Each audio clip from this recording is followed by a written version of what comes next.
Hello there and welcome. My name is Calliope and I have a whole smorgasbord of facts about ancient Egypt for you. There are going to be some different sections in the timestamps if there's a particular topic that you want to listen to. And my sources are going to be linked at the end of the video. Fun fact number 1. Ancient Egypt as we know it lasted from about 3000 BCE to the start of the Greco-Roman era in 332 BCE, though evidence of civilization dates as far back as 8000 BCE. Number 2. The first king who established Egypt as we know it was called Menes, which might have been a title rather than a name. It is often attributed to the king Narmer, but could also refer to his successor, King Hor-Aha. Number 3. Menes is credited with establishing the first capital of unified Egypt, Men-Nefer, known more commonly as the Hellenized name Memphis. Number 4. The name Egypt is a Hellenized form of another name for Men-Nefer, Hut-Ka-Ptah, meaning mansion of the Ka of Ptah. The Greeks translated this to Aegyptos. Number 5. The last pharaoh of Egypt, before it was annexed by Rome, is often considered to be Cleopatra VII of the Ptolemaic dynasty, the famous queen that died by her own hand after her and Mark Antony's armies were defeated by Octavian, later named Emperor Augustus, in 30 BCE. Technically, her son Caesarion succeeded her, but was executed very shortly after her at the age of 17. Number 6. The country is classified in 3 parts: Lower Egypt for the north, Middle Egypt, and Upper Egypt for the south. The directions are reversed from what it looks like on a map because it follows the flow of the Nile. Number 7. The main time periods are the pre-dynastic period, early dynastic, the Old Kingdom, Middle Kingdom, and New Kingdom, each divided by intermediate periods, the late period, and the Greco-Roman era. Number 8. Egypt was divided into sections called nomes, or provinces, where a nomarch ruled over them. Number 9. Hieroglyphs were developed by an earlier Egyptian culture called Naqada III. Number 10. Some of the earliest hieroglyphs discovered are featured on the Narmer palette, a tablet showing the successful unification of Egypt under one king, King Narmer. It was discovered in the 1890s at Nekhen, or Hierakonpolis. Number 11. Hieroglyphs were meant to be carved, while a cursive script known as hieratic was meant to be faster and was used for more common writing. Later, the writing evolved to Demotic for non-religious documents, and finally, Coptic. Number 12. Many Egyptian terms are actually in Greek, like Osiris, Anubis, and Heliopolis. This is because the first people that really started to write about Egypt and have their writing seen by many people were the Greeks. 13. Egypt was called Kemet by its people, meaning black land. Number 14. The organization of the dynasties was established by a 3rd century BCE Greco-Egyptian writer from Sebennytos named Manetho. Number 15. The source of Manetho's knowledge of the royal line came from king lists like the Turin Papyrus, the Palermo Stone, and the Temple of Seti I at Abydos. Number 16. The last known hieroglyphic inscription dates from 394 CE at the Temple of Philae called the Graffito of Esmet Akhum. Number 17. Some of the most famous sites include the Pyramids of Giza, the temple complex at Karnak, the mortuary temple of Hatshepsut, the colossi of Memnon of Amenemhet III, Abu Simbel of Ramses II, and the Valley of the Kings / the Theban necropolis. Number 18. The first kings of Egypt were buried in the necropolis of Abydos, or Abeju in Egyptian. Number 19. The first monumental tombs built by the Egyptians were rectangular structures called mastabas. Number 20. Pyramids were primarily built in the very beginning of Egypt's history, in the 3rd and 4th dynasties. 21. Part of the reason kings stopped building pyramids was the immense cost and declining power of the king. 22. The first pyramid of Egypt is the stepped pyramid of Djoser, built by his architect Imhotep at Saqqara in 2630 BCE, stacking mastabas on top of each other. 23. Imhotep also wrote one of the first medical texts describing injuries, diseases, and treatments of medicine rather than magical cures. 24. The first true pyramid is the Red Pyramid, built by King Snefru of the 4th dynasty, about 2600 BCE, in Dashur. 25. The Great Pyramid of Giza was built by Snefru's successor, Khufu, 2589 to 2566 BCE. 26. The original height of the Great Pyramid was 481.4 feet, or 160.5 meters, but is now a height of 451 feet, or 150.3 meters. 27. Until the Eiffel Tower was built in the late 19th century, the Great Pyramid of Giza was the tallest man-made structure in the world. That would have held the title for about 4,000 years. 28. While the two largest pyramids are easily taken by the pyramids of Khufu and his son Khafre, the third largest is the Red Pyramid. 29. How many ancient Egyptian pyramids are there? Wikipedia says 118 with about 80 in Sudan, but it's a lot more complicated question than that. Are we only counting major pyramids or the queens / secondary pyramids? What about the uncompleted ones? What about the ruined ones? There are a lot, but the exact number isn't something we have a hard and fast decision on. 30. Many pyramids collapsed or eroded over time, like the Meidum Pyramid, in which only the core is visible, surrounded by a pile of rubble, or the Pyramid of Djedefre, a son and successor of King Khufu of the Great Pyramid, or the Black Pyramid of Amenemhet III at Dashur. 31. The oldest still standing obelisk is Senusret I, 1970 to 1925 BCE, obelisk at the Temple of Ra-Atum in Iunu, or Heliopolis, making it almost 4,000 years old. 32. The Temple of Karnak as we know it was started by King Senusret I and continued to be expanded for 2,000 years. 33. Karnak is one of the largest, if not the largest, religious sites in the world. It covers almost 250 acres. That's over 187 American football fields, with them being about 1.32 acres, and over 138 international football fields, being generally about 1.7 acres large. 34. At the Temple of Karnak, multiple monuments like Senusret I's White Chapel and Hatshepsut's Red Chapel were broken up and used as fill in pylons or gateways. These were rediscovered in excavations and restored, now sitting in the Karnak Open Air Museum. 35.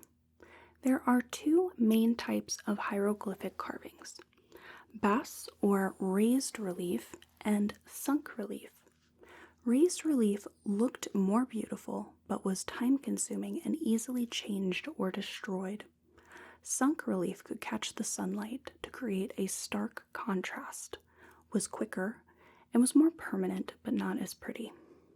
An interesting example is the hypostyle hall at Karnak, where Seti I ordered bas-relief carvings, while his son Ramses II used deep sunk relief. 36. Likely starting with Amenhotep I, kings started to be buried in cut rock tombs in the Valley of the Kings to protect them from grave robbers. 37. Amenhotep I established a workers' village for the Valley of the Kings and Queens called Pa-Demi, or the village, but officially it was called Set Ma'at, or the place of truth. It is now known as Deir el-Medina. 38. The best examples we have of common Egyptian life comes from the paintings in the tombs of Sennacherib, an artist in Deir el-Medina who worked in the Valley of the Kings. 38. The first recorded labor strike in history occurred at Deir el-Medina under the reign of Ramses III after the workers didn't get paid on time. 40. Ramses III also fell victim to what is called the Harem Conspiracy. An 18-foot-long judicial document describes a plot thought to be hatched by one of Ramses III's minor wives, Tai, to assassinate the king and put her son Pentawere on the throne. The document isn't complete and only talks about the men involved, but it says 39 men were convicted of high treason in relation to the conspiracy and punished in various ways, including death. 41. An ostraca, or ceramic shard, details the nasty gettings up to of a man named Paneb, who slept his way through Deir el-Medina. The translation reads, Paneb slept with the lady Tui when she was the wife of the workman Kenna. He slept with the lady Hel when she was with Hesisunabeth, and when he had slept with Hel, he slept with Webket, her daughter. Moreover, Aa-Peketi, his son, also slept with Webket. End quote. Yuck. 42. Unfortunately, some of the workers at Deir el-Medina ended up becoming tomb robbers. Tomb robbery was taken very seriously, but officials could be paid off, and the thievery was incredibly lucrative. 43. The son of Ramses II, Khaemwaset, is called the first Egyptologist for his efforts in restoring and preserving monuments. He would note what monuments were in disrepair, repair them, and add inscriptions of who built them, why, who restored them, and under what reign. 44. Egyptians embalmed people into mummies to ensure they could achieve immortality. The soul was only allowed access to the afterlife if the body was preserved. 45. The embalming process took around 70-ish days and included taking out the internal organs, drying out the body, coating it in resin, and wrapping it in several layers of linen. The linen used could be specially made or came from clothing and bed sheets. 46. The Book of the Dead was actually known as the Book of Coming Forth by Day and served as a collection of spells to assist a soul in the afterlife. 47. The oldest extant religious and funerary texts are from the pyramid texts, spells, prayers, and hymns inscribed in the pyramid of King Unas of the 5th dynasty, 2375 BCE to 2345 BCE. 48. Identifying royal mummies is not an exact science, and mix-ups are not uncommon. Some mummies were rewrapped in later years, and the names might be written on the wrappings, or they might be missing or damaged. The body of Thutmose I might not actually be Thutmose I, for example, and one of the mummies from the tomb KV-21 might be Nefertiti, but confirmation is still out of reach. DNA evidence can help, but the DNA is thousands of years old and degraded, so it's not a sure thing. 49. The Edwin Smith Papyrus, 1600 BCE, is the oldest known work on surgical techniques. 50. The chariot was not an Egyptian invention, but brought by the Hyksos when they took control of part of Lower Egypt in the Second Intermediate Period. They also brought horses and composite bows. 51. The first known peace treaty, the Treaty of Kadesh, was signed under the reign of Ramses II. 52. The Rosetta Stone was found in El Rashid, or Rosetta, but it is a stele recording decrees honoring the king Ptolemy V by the Egyptian priests from Men-Nefer. 53. The 18th dynasty pharaoh Akhenaten, around 1350 to 1335 BCE, established the first known example of monotheism when he shifted Egypt from worshipping many gods to only one called the Aten. 54. Some of the capitals in Egypt included Jennu, or Thinis, Men-Nefer, or Memphis, Ichitawi, Waset, or Thebes, Per-Ramesu, or Pi-Ramses, Per-Bast, or Bubastis, Jeb-Nucher, or Sebennytos, and Alexandria. 55. Because of the declining wealth and power of the king, while the priesthood and nomarchs grew in power from maintaining the growing number of monuments and mortuary complexes, the central government collapsed and started the First Intermediate Period. 56. During the First Intermediate Period, kings were merely a figurehead, while the provinces governed themselves. Personal expression in art and literature grew as art was no longer controlled under the state. Culture grew, the lines between the classes blurred, and goods that were once only considered for the upper class became affordable for the common people. 57. Upper and Lower Egypt split during the First Intermediate Period, with one capital at Heracleopolis, or in Egyptian Henen-Neswet, and one at Thebes, or Waset. The Middle Kingdom started when the Theban nomarch Intef challenged the Heracleopolitan ruler and reunited the country, establishing the 11th dynasty around 2120 BCE. 58. The peak of Egyptian civilization was in the New Kingdom from 1530 to 1077 BCE. 59. For almost its entirety, Egyptian was a polytheistic society with hundreds of deities. The most popular included Osiris, god of the dead and agriculture, Ra, a solar god, Amun, a creator god later fused with Ra, Ptah, the god of craftsmen, and Isis, supreme mother goddess and most important of the goddesses. 60. Deities were often adopted from other nations, like the god Apedemek from Nubia, the Phoenician goddess Astrid, and the Mesopotamian goddess Ishtar. 61. The Egyptian diet included figs, dates, melons, onions, cucumbers, lettuce, pomegranates, chickpeas, emmer wheat, dairy, eggs, barley, bread, and beer. Meat was often only eaten by the upper class. 62.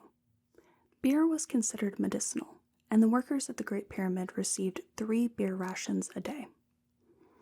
63. Instruments in Egypt included flutes, drums, harps, lutes, trumpets, tambourines, castanets, clarinets, and the sistrum. 64. Egyptians often shaved their heads and wore wigs, made of everything from grass to real human hair. 65. Egyptians used recreational drugs like cannabis and opium. 66. Ancient Egyptians often carried or wore amulets, and also included them in the burial process. Amulets were used for properties like protection, healing, or called upon powers of deities. 67. Gardens in ancient Egypt could include plants like sycamore figs, date and dom palms, poppies, cornflowers, marshmallow plants, fennel, coriander, and cumin. 68. Common animals in ancient Egypt included crocodiles, hippopotami, frogs, gazelle, donkeys, cattle, sheep, cats, dogs, ibis birds, falcons, and jackals. But some other animals that disappeared from Egypt included rhinos, giraffes, buffalo, leopards, and lions. 69. Egyptians loved swimming and boating, learning to swim very early and playing games on the river in boats like water jousting. 70. Egyptians valued cleanliness and hygiene very highly and bathed often, invented toothpaste and toothbrushes, shaved, and wore perfume. 71. To tell time, Egyptians used calendars and water clocks. 72. Most names had religious significance. Mentuhotep for Montu is satisfied, Mariamun for beloved of Amun, Senusret for man of the goddess Wasret, and Tutankhaten for living image of the Aten. 73. Many doctors were priests, especially in earlier Egyptian history. Priests were also initially trained as scribes. 74. Women could also become scribes, and many women also became doctors. 75.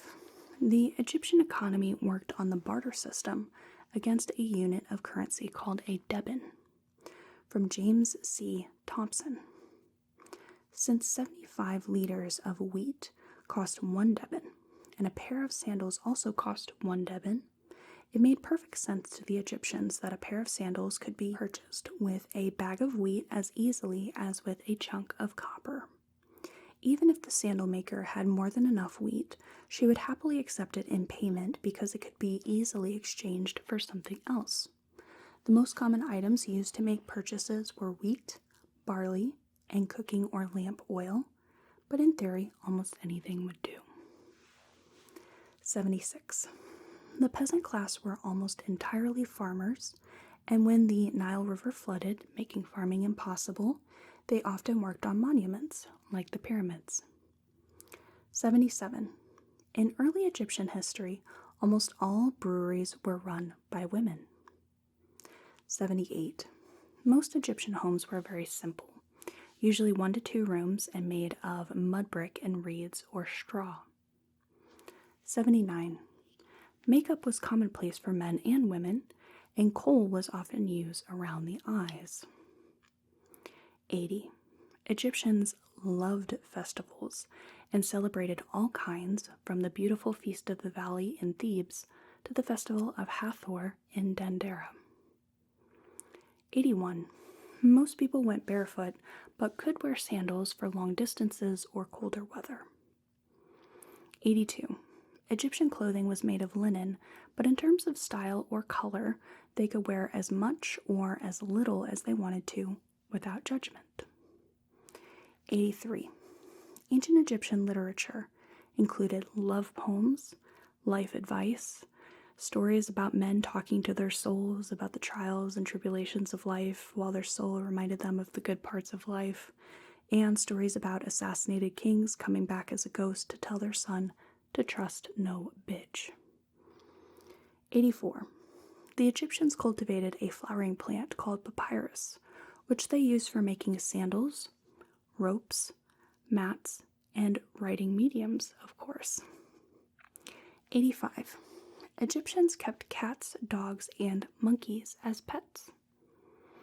86. Incestual marriages were limited to the royal family only to preserve the royal line. 87. Women were almost equal to men and held more rights than most did throughout history in other places. They could work, own businesses, own property, and divorce their spouses. 88. Some of the greatest kings included Amenemhet III for his diplomatic efforts and building in Egypt and Nubia, Thutmose III for his incredible military prowess and nicknamed the Napoleon of Egypt, Seti I for military campaigns, restoration of Egypt and construction, and Ramses II for military campaigns and monument construction. 89. The word pharaoh only came into use in the New Kingdom and comes from the Egyptian phrase per-aa, or great house, in relation to the palace. 90. The first king to use the cartouche symbol was Snefru. Before that, king names were written in Syrinx. 91. The kings of Egypt were not all native Egyptians and included Nubians from modern-day Sudan, Libyans, Hyksos, Persians, and of course, Greeks. 92. Ramses II became Prince Regent to his father Seti I at 14 and lived well into his 90s and likely had around 100 children. 93. King Tutankhamun is incredibly famous for the discovery of his virtually untouched tomb by Howard Carter in 1922. But as a ruler, he was a rather minor king, since he was crowned around 8 or 9 and died around 1819, so most decisions were made for him by his advisors. 94. Amenhotep III has the most still existing statues in Egyptian history. 95. Rulers would accept arranged marriages from other countries, but did not send their own people to other nations, as they believed there was no greater place than Egypt, and if they sent someone abroad, they would be subjected to a significantly lower quality of life. 96. Kings were given multiple names in a practice called the royal titulary. The Horus name, the Nebti or two ladies name, the Golden Horus name, the Neswabiti name or the throne name for the Sedge and Bee, aka the prenomen, and the Son of Ra name or their birth name. 97.